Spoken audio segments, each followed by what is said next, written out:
আমি সুমিতা দাস আপনাদের সকলকে আমার চ্যানেলে স্বাগত জানাই। আপনারা কেমন আছেন? ভালো আছেন তো? আমি আবার একটা নতুন রান্না নিয়ে আপনাদের সকলের সামনে এসেছি। আজকে আমি ফুলকপি বানাবো। তো ফুলকপিগুলোকে আমি এইভাবে কেটে নিয়েছি আর আলুগুলোকে ডুমো ডুমো করে কেটেছি। দুটো পেঁয়াজ নিয়েছি। আরও এর মধ্যে কি কি উপকরণ দেব আর দেখতে থাকুন, সাথে থাকুন।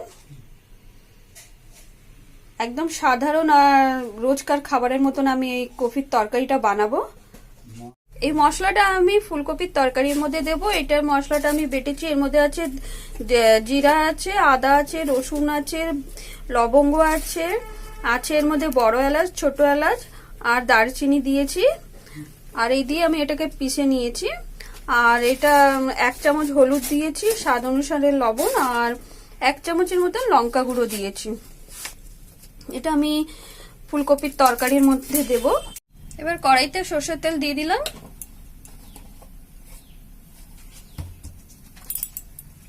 তেলটা গরম হয়ে যাবে গেলে তার মধ্যে 5 ফোড়ন দেব আমি, আর একটা তেজপাতা দিয়েছি।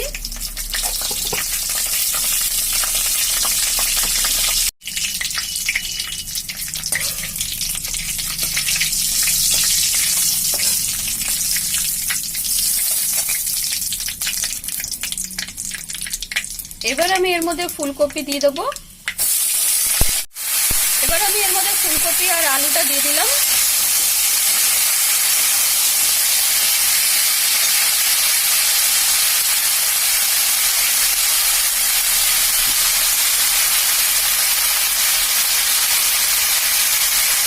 কিছুটা পেঁয়াজ আমি গ্রেট করে রেখেছি ফুলকপির তরকারির মধ্যে দেবার জন্য, আর কিছুটা আমি পিস পিস করে নিয়েছি, কেটে নিয়েছি।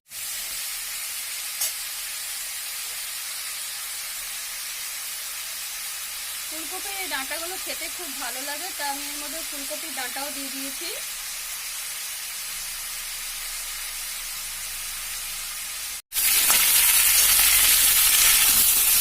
ভালো করে একটু নাড়াচাড়া করে নেব। এবার পেঁয়াজগুলো দিয়ে দিলাম। কুচানো পেঁয়াজগুলো দিয়ে দিয়েছি এর মধ্যে।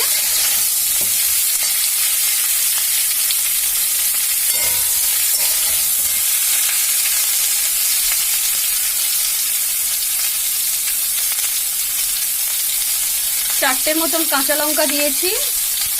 আর এবার গ্রেট করা পেঁয়াজগুলো দিয়ে দেবো।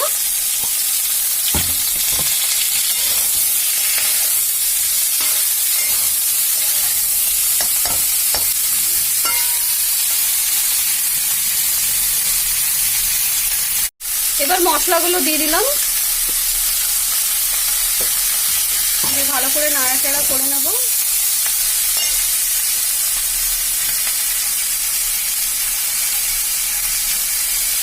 সামান্য একটু জল দিয়েছি যাতে মশলাগুলো ভালো করে এর মধ্যে মিক্স হয়ে যায়।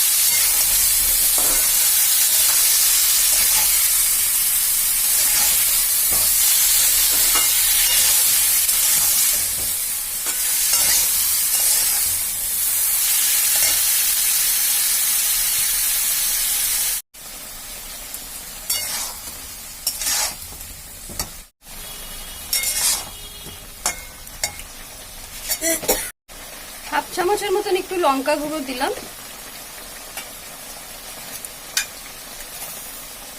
আর 1 চামচের মতন একটু চিনি দিয়েছি এর মধ্যে, যাতে এটা একটু স্বাদটা একটু ভালো হোক।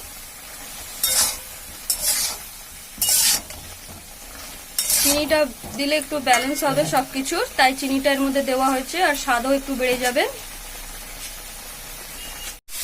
টমেটো দেবো এর মধ্যে। ছোট ছোট সাইজের 3টে টমেটো দিয়েছি আমি।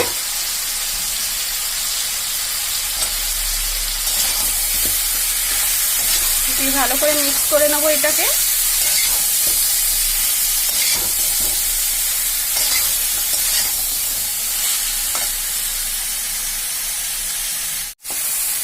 মশলাটা ভালো করে কষানো হয়ে গেলে এর মধ্যে আমি জল দেবো।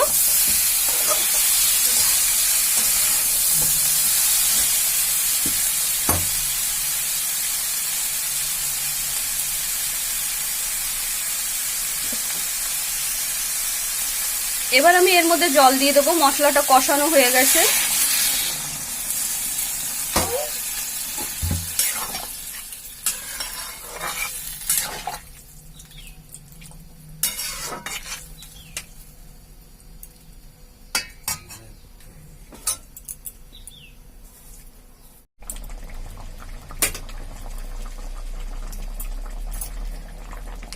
ফুলকপির তরকারিটা ভালোই হয়েছে, বেশি ঝাল দেওয়া হয়নি, একদম রোজকার খাবারের মতন বানানো হয়েছে। এইভাবে বানিয়ে দেখবেন, খেতে খুব ভালো লাগবে।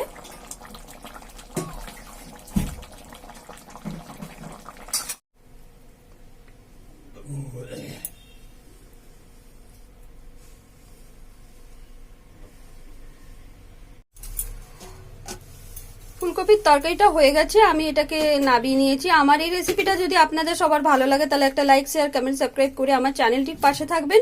এইভাবে নতুন নতুন রান্নার ভিডিও নিয়ে আপনাদের সবার সামনে আসবো। ততক্ষণ আপনারা সবাই ভালো থাকবেন, সুখে থাকবেন।